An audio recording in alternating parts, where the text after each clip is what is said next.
Okay, cool. I think we're going to start the call now. So welcome everybody to this first ever weekly economics briefing brought to you live by the New Economics Foundation. My name is Fahnbulleh, I work for NEF and I'm going to be hosting the call this evening. For those of you who don't know, the New Economics Foundation, or NEF, is a think tank working to build a new economy that works for both people and planet. It's amazing to have around 200 people on the call so far this evening. I think we expect that number to go up quite a lot. We had lots of registrants, which is great. Welcome everyone, and thanks so much for joining us. Please do use the chat box to tell us who you are and where you're calling in from. We want as many people to be on these calls as possible, so please tweet with the hashtag #NEFbriefing to help us spread the word. And these briefings will take place every Thursday evening at around 7 p.m. BST, so please do keep this time free in your calendar. So before I run through some of the amazing speakers we have on the call this evening, I do want to do like a little bit of housekeeping. So the speakers will talk one after the other for 5 minutes. As they're speaking, please type any questions that you have into the chat box. We've got like an amazing behind the scenes team here who are going to try and sift through and we'll try and cover all of the questions on the call, or some of the questions on the call. We'll get through as many of them as we can, basically. This is obviously like quite a short briefing though, so we won't have the chance to answer all the questions now, but we're going to try and find a way of answering questions that we don't get time to cover on the call. So don't worry if your question doesn't get answered this evening. We're also recording the briefing this evening, so if you don't want to be recorded, please make sure your video is switched off. The call will last around 40 minutes and we're going to try and be done in time for everybody to clap for our carers at 8 p.m. So first off the bat, we wanted to say that we recognise this is a really difficult time for lots of people at the moment. We wanted to say right at the beginning of this call that we hope that everyone is okay and we're sending solidarity and support to everybody at this time.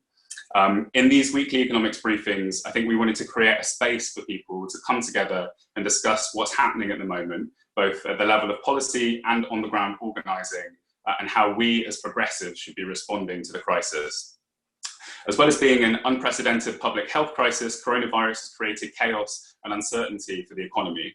We'll be talking about some of the major economic implications of the crisis on the call this evening with 3 amazing speakers. So first up, we'll hear from Miatta Fahnbulleh. Miatta is CEO of the New Economics Foundation, and we'll talk about the current economic moment and what political responses we've seen so far. Then we'll be hearing from Alfie Stirling. So Alfie is Head of Economics at NEF, and we'll talk about what challenges the current moment poses to progressive policymakers and what a plan for the future might look like. And last but not least, we'll hear from author and economist and NEF fellow, so it's a family affair this evening, Ann Pettifor, and we'll talk about the implications of the crisis on the global financial system. Finally, this is only our first ever mass Zoom call, so please do bear with us if there are any technical issues. We'll try and fix everything as it comes up, but please do be patient. Okay, cool. Without further ado, we're going to hear from our first speaker, Miatta Fahnbulleh. Miatta, are you there? I am. Amazing. Hi, good evening. Hi, good evening. Miatta, can you talk us through a bit about what's happened so far with the crisis, what state the economy was in when the crisis began, and what the implications for long-term change? Absolutely. And just to say thank you to everyone for joining. I hope everyone is keeping safe and well. So look, we all know that this pandemic is a public health crisis first and foremost, but I think the thing that's becoming clear is that there is an unprecedented economic crisis that's accompanying it. We know that we're already in recession, with some predicting a contraction of the economy of about 15% this quarter. Unemployment is expected to reach, if not surpass, the levels that we saw in 2008 in the financial crisis. And our first indicators of that are benefit claimants for universal credit, which have already reached 1.2 million. And not all of this will translate into people who are unemployed, but I think it gives us an indication, a sense of the scale of the crisis that's emerging. So all indicators suggest that the economic crisis is going to be profound, and the recession is going to be a deep one. And I think it's going to shine a spotlight, it's already shining a spotlight on deep-seated structural problems with the economy. An economy in many respects that was already in crisis, and the pandemic has just amplified it and blown it up. So, the fact that we had an economy in which living standards had pretty much stagnated since 2008, so people were already under pressure. We had 14.5 million people already in poverty. And I think for those families, eating hand to mouth, eating from paycheck to paycheck, there is so little cushion, there's so little space to go in order to weather the storm. I think it's shining a spotlight on the precarity of work for so many. So it's not just the 5 million self-employed and people in the gig economy who have been shown to be hugely vulnerable in the first weeks of this crisis. But I think, many employed people that have and will be laid off incredibly easily because their rights and their protections and, their collective power through union organizing has been eroded over years. And then finally, I think it's shining a spotlight on the cost of austerity. So health and social care, which are at the front line of getting us through this pandemic, have been massively underinvested in over the last 10 years. Social security, which was supposed to be the net that caught us all, has been massively cut, 35 billion, with out-of-work payments at 15% of average earnings being the lowest they have been since the welfare state was created. So I think the inadequacy of the social security safety net is going to be exposed as the numbers of people who are having to claim benefits swell, with people being absolutely vocal about the fact that 90-odd quid a week is just not enough to live on. And my sense is actually as this stuff gets exposed, as a spotlight is shined on this, in the way it's already doing, it will put huge amounts of pressure on the government to act. And it is already putting huge amounts of pressure on the government to act. And they're having to respond in ways that are tearing up the old rule books, that are tearing up our sense of what is or isn't possible, that's challenging the mainstream and making ideas that were taboo or unacceptable suddenly acceptable. And this takes me to the sort of final point that I want to make. I think the combination of the sort of changes in the economy that is going to result from the pandemic, is going to result from the recession, the issues and the vulnerabilities that will be exposed in the course of this crisis, combined with the ripping up of the old rule books, creates the space for something different to come out on the other side of this. For us to recover in a way that takes us on a pathway to a better and a different type of economy. Now, some and many will want us to just revert back to business as usual.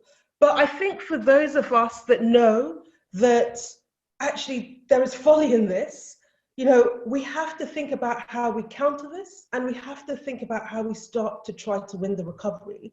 So that out of this comes a new social settlement that means never again will we be so vulnerable as a society. Never again will we denude our basic services that we all rely on. Never again will we denude social security and our social security safety net.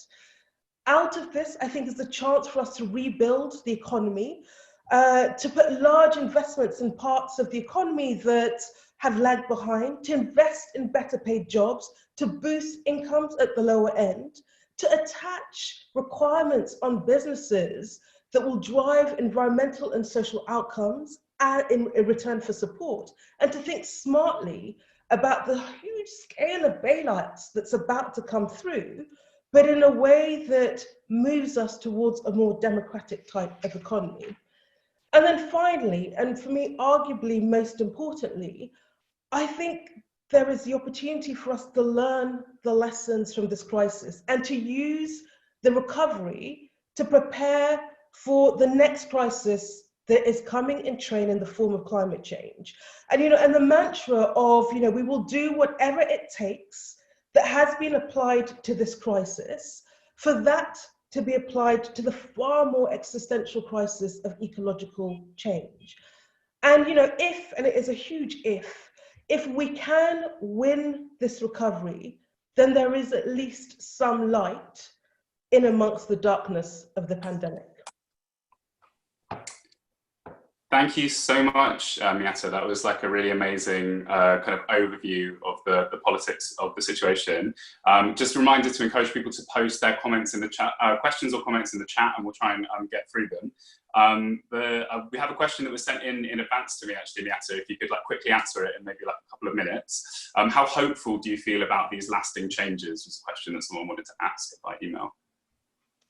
So good question. So it's quite hard to feel hopeful at this moment in time because we are in the eye of the storm. But I find it quite interesting how the debate is already changing. So I don't know if others, spotted in the FT last weekend a really thoughtful editorial that essentially said, the things that we've been saying for a while, that the pandemic is exposing the frailty of our economy. It's exposing the frailty of our society, and out of it has to come something different. Now, this was the FT. This wasn't the New Economics Foundation. This wasn't the Guardian. This was the FT. And they were arguing that actually we will need to think about how we redress some of this, and we will need to think about reforms that means that a policy direction that has existed for the last 40 years, we will need to think about how we change that. That all needs to be up on the table. And things like a wealth tax, things like universal basic income, things that for a long time were on the kind of margins of the dominant policy debate, will all need to be on the table. And the FT is saying this, and this is being replicated across the piece. So I think there is something about the collective trauma that we're all going through. The fact that these issues that were just kept underneath the carpet for so long. They were there, they were visceral for those that were living and breathing them, they felt very real, but we just didn't take them seriously enough within our public discourse. And I think the pandemic is just exposing all of that in a way that is making people ask profound questions about the nature of our economy, the nature of our society, and what ought to come on the other side of this. So, it is hard to talk about hopefulness because we're about to go through a really, really difficult period. We're just beginning it, and I think it's going to hurt and it's going to feel very painful, but it feels like already there is a kind of a growing consensus that something has to come out of this that is better than the thing that has come before. And for me, that's the space for hope. That's fantastic. Thank you so much, Miatta. Really appreciate you joining us this evening. That was really, really good. Okay, so just for people who are posting questions in the chat, just a reminder, we are going to try and find a way to answer all of these questions. I think so, like if we don't come to them and put them to the speakers directly this evening, then don't be worried, like we'll find a way of dealing with them. So just quickly, before we go on to our next speaker, I think we wanted to use part of these calls to shine a light on some of the organising that's happening at the moment in workplaces and communities across the country, and give an idea as to like how you can take action. So this week, the London Renters Union is surveying its members on how best to collectively take action after amassing 100,000 signatures on a petition to protect renters during the crisis. Amongst other things, they're calling for a suspension of all rent payments until the end of the crisis to allow renters to stay at home and not spread the virus, and to prevent them from going into debt or facing eviction. So if, like me, you're a renter who's worried about the implications of the crisis, or you just want to find out more, you should check out their resource page, which has lots of helpful info. And if you're not in London, then check out Acorn or Living Rent, both of whom are doing amazing work organising in the tenants movement. We're posting the links for all of those places in the chat now, so you can check them out. Okay, great. So let's move on to our second speaker, Alfie Stirling, who is Head of Economics at NEF.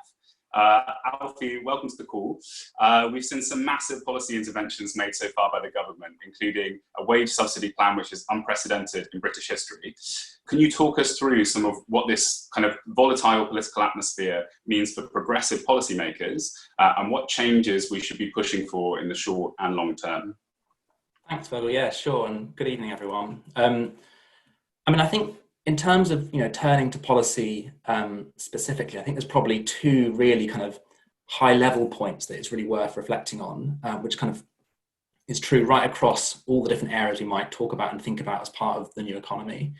So one of them is that over the next few weeks and months, and I think the next few weeks and months can probably at its simplest level be thought about in terms of two phases. There's going to be a lot of focus on addressing the immediate emergency.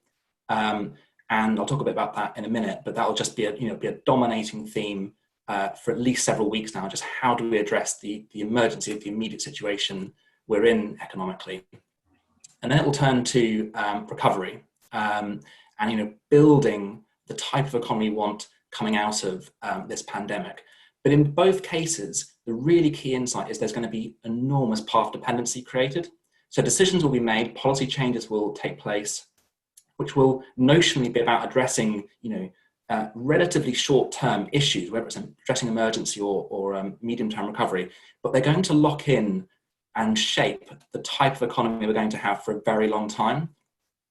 So there's a huge relevance and importance for the long-term economy we're building in these months, in these weeks and months ahead. The second insight, I think, which is important as well at a high level and this is particularly true for people that want to have a different vision for how the economy should be built and are thinking about how to get there. And that is, we have to get the balance right between relevance and radicalism. And that's because I think, most people on this call will know that if in the end, the solutions and the policy and the change we're trying to work for is too close to just tweaking and just polishing the existing turds that we have out there in the policy world, then we'll end up being part of the problem. But at the same time, we have to be part of the conversation now and in the moment in order to have relevance and to have purchase. So this trade-off between relevance and radicalism is also, I think, really crucial. I mean, turning to these two phases, I think we're going to see, so the emergency phase and recovery, I think, in the emergency phase, it's really clear that the immediate crisis, the immediate issue is in living standards. It's living standards for people. And this recession is actually, it's not like things we've seen before. It's not like the financial crisis where the shock came through the banking system and then meandered its way into the labour market and started affecting people's lives over kind of months in the course of a year. In 2008, unemployment went up by 1 million, which is huge and painful, but it took 3 years to do that. We've seen almost 1 million claimants coming onto universal credit in just 2 weeks at the end of March. So we're in a different scale in this crisis. So living standards is going to be key.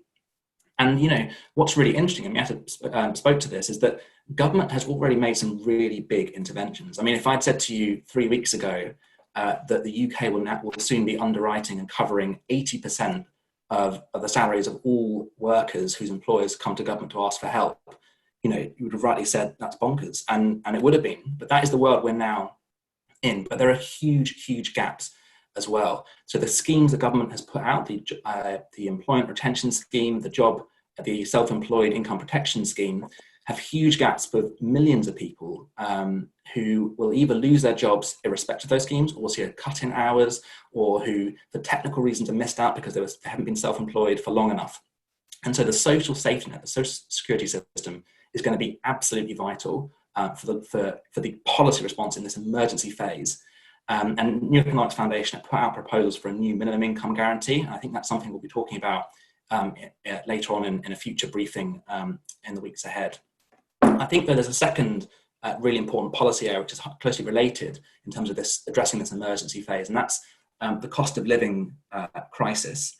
So if you think about incomes on the one hand need to be strengthened and made more universal, and universal credit needs to be improved, cost of living is the other side of that coin. And there are probably two areas that spring to mind. One is housing, because we've only had piecemeal interventions so far. We've had a sort of mortgage holiday introduced by government. In actual fact, really it's just highlighting the entitlement people already have with their mortgage providers. And it's actually not a particularly attractive offer. People have to pay more on their mortgages as a result of taking a holiday. And we've got a serious problem in the UK where housing costs are eye-wateringly high. So the twin pinch of people losing their jobs, losing their hours, but having to maintain their outgoings, and particularly on housing costs, is going to be extremely painful. And we'll be publishing proposals addressing the housing crisis in the next few days. But the key thing here, I think, is not about thinking how can we put cash into people's hands to pay their landlord. It's how can we structurally change the market, the housing market, so that we can pivot into these longer term new economy priorities.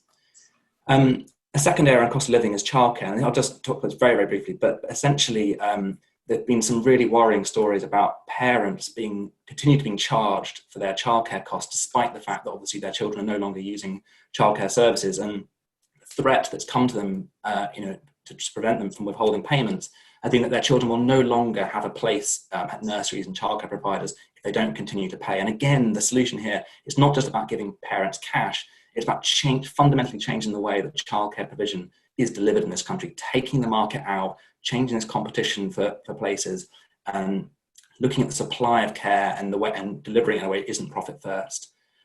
I think thinking about the recovery phase, which is we'll be moving to, I think probably it'll be hard. We'll move to it gradually, but we'll suddenly be there, and we won't have recognised that we got there from the emergency phase. But there are probably four key areas, I think, that will really be key for progressive policy. So I'll go through each of them just very quickly.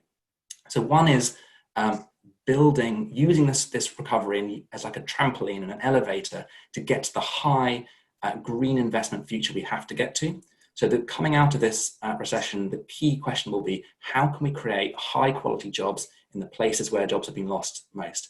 And we're going to have to provide those jobs in a way which is consistent with a low carbon or zero carbon, in fact, infrastructure for our economy going forward. So in 2008, actually, if government had spent just a third of the tax cuts they used during the recovery from 2010 onwards on green investment projects, then household emissions would have been 30% lower in 2018 than they actually were. And that was a huge missed opportunity, and we can't miss that again.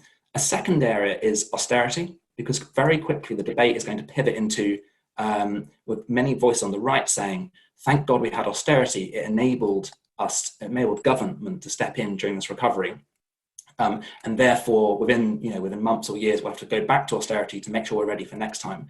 And we really now have to nail this argument on the head. Austerity put us in a terrible position going into this crisis. It didn't just put huge amounts of private debt on families that can now not afford to pay it. It didn't just undermine the NHS and our care services, so they're on the brink before going in, as well as universal credit, as Miatta already talked about. But it also didn't actually materially increase the ability of government to intervene. We could have, government was able to intervene in this crisis because we have an independent currency and a central bank, and because we have huge scope, fiscal space in our economy to invest. So we have to nail those arguments on the head and make sure we do not go back to an austerity trajectory after this. Two very brief final points on this recovery phase. So one of the final 2 points is wealth and taxation. This stimulus that is coming into the economy right now is unprecedented, and it's needed to boost living standards and to ease the recovery. But power is not equal in our economy, and wealth will inevitably end up flowing to those that are able to concentrate it. And it'll be going back to the same old people that own our companies, that have the largest stake in our national wealth. Tax is going to be vital going forwards, not so much for funding public spending. As I said, we've got a lot of space and room to maneuver for public spending anyway, but it'll be critical from a distributional point of view in reducing inequality and making sure, really importantly, that all the investment that's going on now doesn't flow back to the richest and make inequality worse. The final policy point, I think, within the recovery phase is, and it's almost a philosophical point, I think, or at least a political economy rather than policy per se, but I think in many ways, we've perhaps moved through the looking glass during this crisis. And that's because for one of the first times in history, the country has engineered its own recession. So this recession was policy made. We chose to have it because we knew the consequences of not having it were even worse. And those consequences weren't defined in GDP. They were defined in terms of public health. What did it mean for people, for their lives, for their livelihoods, their health, and the health of their families? And we chose to come together and have this recession in order to protect people's lives. And we need to make sure that this is a move through the looking glass. And so in the future, we don't continue to measure the success of our economy purely through the size of our GDP or the growth rate of our national income, but actually on things that really matter. And this speaks to a second point that I think is we really need to pick up and run with that's been raised in this recession, which is that the government has used a very interesting phrase, which is key workers, workers that are key to our basic livelihoods and which become absolutely fundamental when all else in the economy becomes secondary. And yet these workers are not the people that are paid huge amounts. They're not the wealthiest in society. They're the cleaners, the carers in our economy who nonetheless provide tremendous value. And it's that point on value which we're going to have to pick up and really amplify through policy in the long run as well. Cool, amazing. Thank you so much, Alfie. That was like a really expansive explanation of the challenges posed to policy makers now. I'm just conscious we're running over time a little bit. We had a lot of questions in the chat about UBI. I was just wondering if you could talk to us literally for 30 seconds. The question that I've got here is UBI the answer? With the caveat, we will be going into this in more detail in future briefings. Could you give us 30 seconds on that? Sure, yes. I mean, I've got two kind of views on this. So one is that we shouldn't get too precious about branding and names. So the key thing is about how can we make our safety net more generous, less conditional, more universal. That's what really matters, rather than the name we give to these things. And so from that point of view, I'm really supportive of anyone who's calling for any policy that will strengthen those characteristics of our safety net. I think in terms of policy detail, for me, a universal basic income, and it can mean lots of different things, lots of different people at lots of different times. And so you have to be careful exactly what you're talking about here. But if we're talking about a payment which is goes to everyone automatically, then the key question has to be, it's not just, is it a solution, and is it something that we could do which would help, but is it the right solution?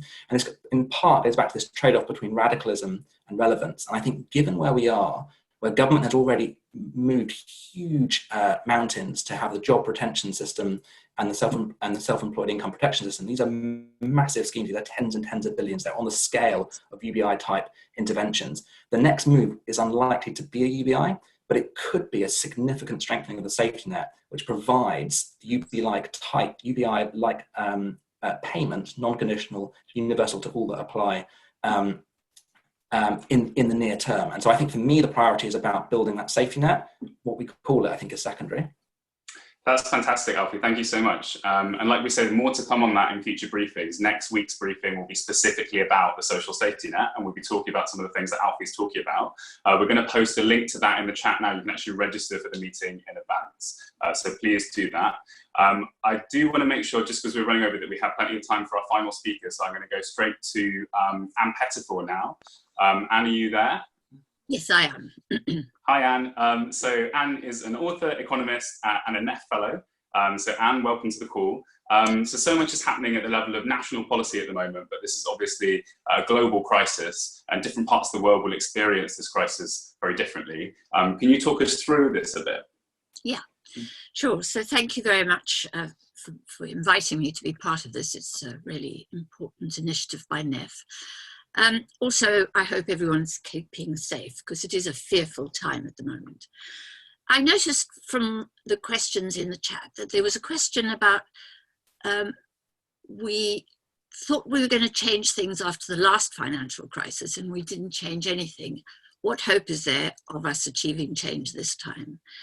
And I think it's a very, very salient point, actually, because we didn't. When the great financial crisis broke, the left, by that I mean progressive people in the whole, stood there stunned, amazed, didn't know this could happen. And we weren't alone, you know, the governor of the central bank of the Bank of England didn't know what had happened, didn't know it could happen. And most economists didn't know it could happen. And for me, that was a tremendous weakness, because we didn't understand the system, the international financial system. We really couldn't respond. And you can't respond to something you don't understand and you don't know what it's about. So I really think we should use this period of the lockdown to actively educate ourselves, if you like, to brief ourselves. This is why these sessions are so useful, because that will strengthen our ability to act once we're freer to take collective action. So my major concern is with the international financial system. Much as I would like to see post-crisis, post-coronavirus, that we rebuild the public health system, the ability to rebuild the public health system will depend on whether we're in our role in the globalized system, because much of our public health system is already globalized. Amazon, for example, is helping with logistics at the moment.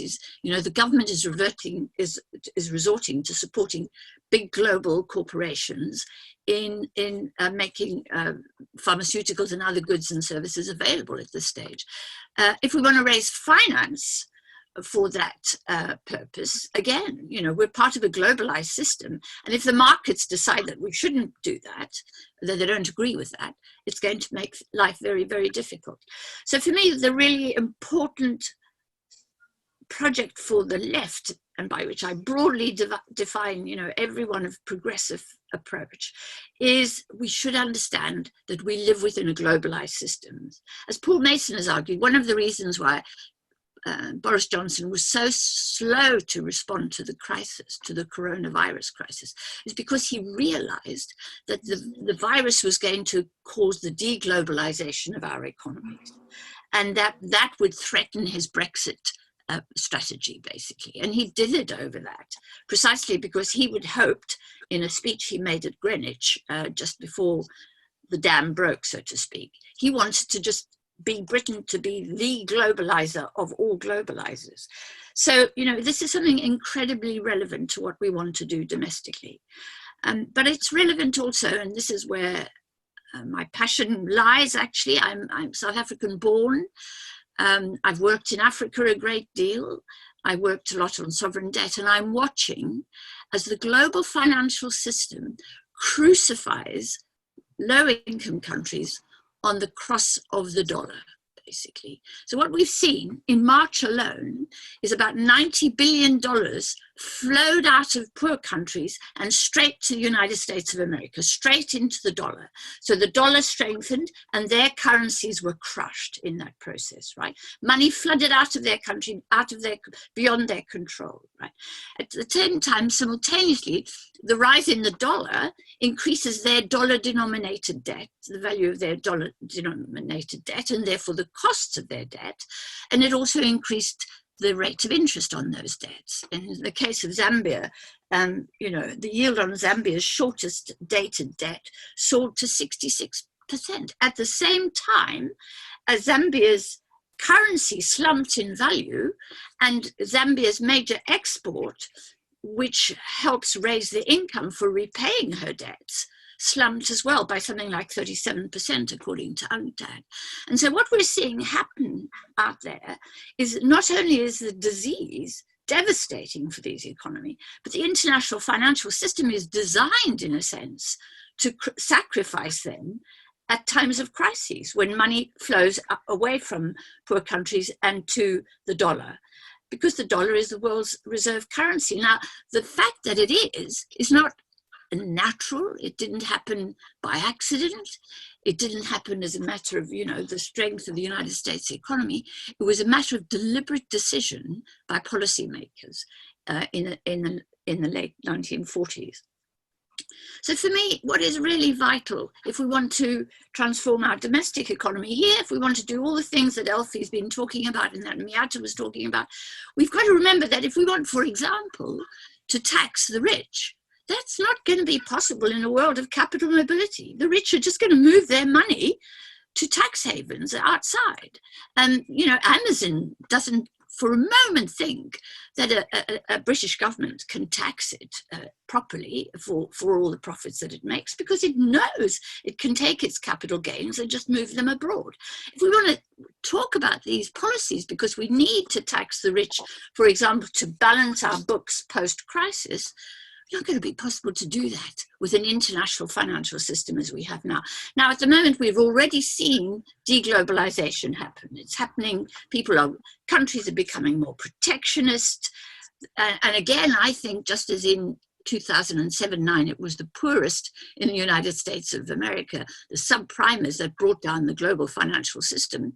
It may be the poorest countries that end the globalization system. It may be that for them to survive, they're going to have to introduce capital controls. They're going to have much more, to develop far more tools to manage their economies in order to be able to manage this plague that is going to, you know, destroy the lives of so many millions of their people.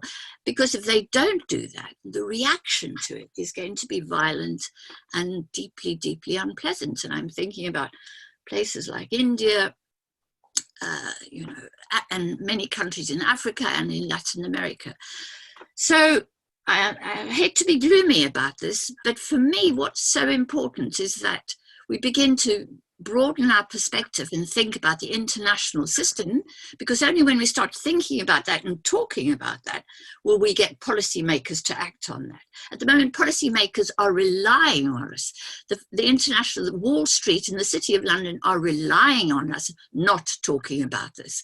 They're relying on us to focus narrowly on our own domestic concerns here and to be focused on that while they nationalize the financial system, while they get to own, you know, the central bank, and indeed in the case of the United States, the Treasury. We can talk about that in more detail. While that's happening, we are focused here on narrow micro issues, if you like. Not that they're not important, they're incredibly important, but I'm just concerned that we should think about them in the context of the international system. I'll stop there. Thank you. I think, yeah, definitely I agree. It's so useful to have that global perspective on calls like this, so thank you. There's lots of questions coming in. If I could just ask you for a quick answer to this one. So someone has written, an article in The Economist predicted an inevitable retreat from freewheeling global supply chains after all of this. Does Anne agree? And is there anything that we would need to go alongside that to make sure emerging economies evolved and survived? Yes, so that is going to that's already happening. These supply chains are breaking down, and they will, for reasons of the complexity of them as such.